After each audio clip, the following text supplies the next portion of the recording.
बिहार में नीतीश कुमार की मुश्किलें कम होने का नाम नहीं ले रही है। एक तरफ रामनवमी के दरमियान जो हिंसा हुआ, उसके बाद नीतीश कुमार के लॉ एंड ऑर्डर पर सवाल उठा। लगातार बीजेपी जो है वो बता रही है कि नीतीश कुमार में अब वो दमखम बचा ही नहीं, 2005 वाले नीतीश कुमार अब ये है ही नहीं। तो अब एक और बड़ी खबर निकलकर सामने आई है जो कहीं न कहीं नीतीश कुमार के लॉ एंड ऑर्डर पर सवाल खड़ा करता है। एक विधायिका हैं, वो आरोप लगा रही हैं कि उनके जमीन को एक दबंग ने हड़प लिया है।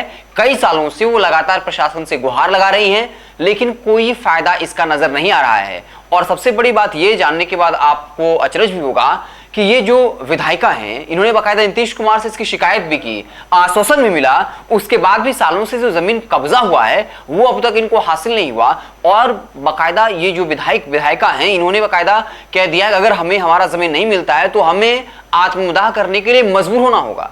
अब आपको लग रहा होगा कि ये कौन है, तो बता दें कि ये कांग्रेस के विधायक प्रतिमा कुमारी हैं।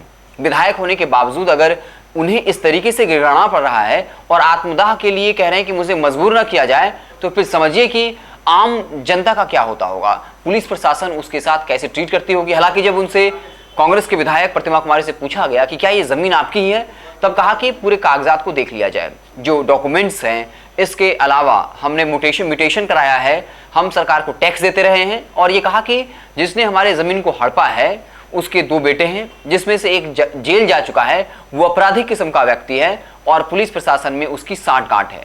तो बड़ी अचरज वाली बात है कि जो इतना भाग्यशाली हो कि उसे सदन में आकर नीतीश कुमार से पर्सनली बातचीत करने का मौका मिले, उसके बाद भी अगर उसकी समस्याओं का निवारण नहीं हो रहा है, तो फिर हमारे और आपके जैसे आम आदमी के साथ क्या होता होगा। इसके अलावा आपको बता दें कि कुछ और ऐसी खबरें आई हैं जो लगातार नीतीश कुमार के लॉ एंड ऑर्डर पर सवाल खड़ा कर रहा है।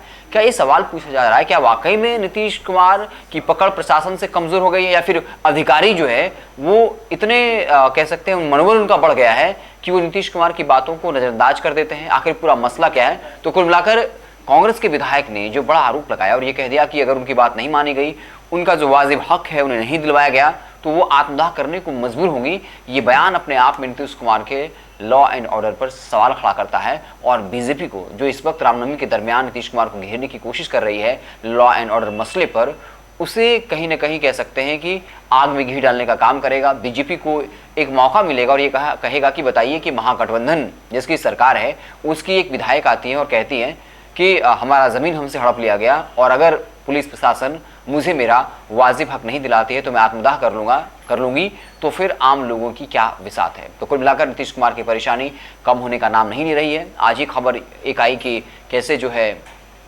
और आज ही एक जगह से खबर आई कि जो जेडीयू के विधायक हैं, किसी स्थान से उनके भाई के यहाँ से जो है कई कार्टून शराब बरामद हुए थे, जिसके बाद लगातार नीतीश कुमार के लॉ एंड ऑर्डर पर सवाल खड़े हो रहे हैं। आप देखते रहे भारत लाइव। अब खबर के बारे में आप क्या कुछ सोचते हैं कमेंट बॉक्स में जरूर बताइएगा। फेसबुक पर देख रहे हैं, पेज को लाइक कर लीजिए, यूट्यूब चैनल को सब्सक्राइब कर लीजिए। बहुत बहुत धन्यवाद। अगर ये वीडियो पसंद आई और वह बिहार के राजनीति और बिहारियत से सरोकार रखेनी तो सब्सक्राइब बटन दबा के चैनल के सब्सक्राइब कर ली। ओजे एगो घंटी बा, ओकरा बटन दबा देला से कुल सटीक और मारक खबर रुआ मुफ्त में मिल जाई। अगर रुआ पत्रकारिता के हमनी के नया प्रयोग में सहयोग कर चाहतानी तो ज्वाइन बटन दबा दी। पेटीएम नंबर नोट कर ली 9386816700। धन्यवाद।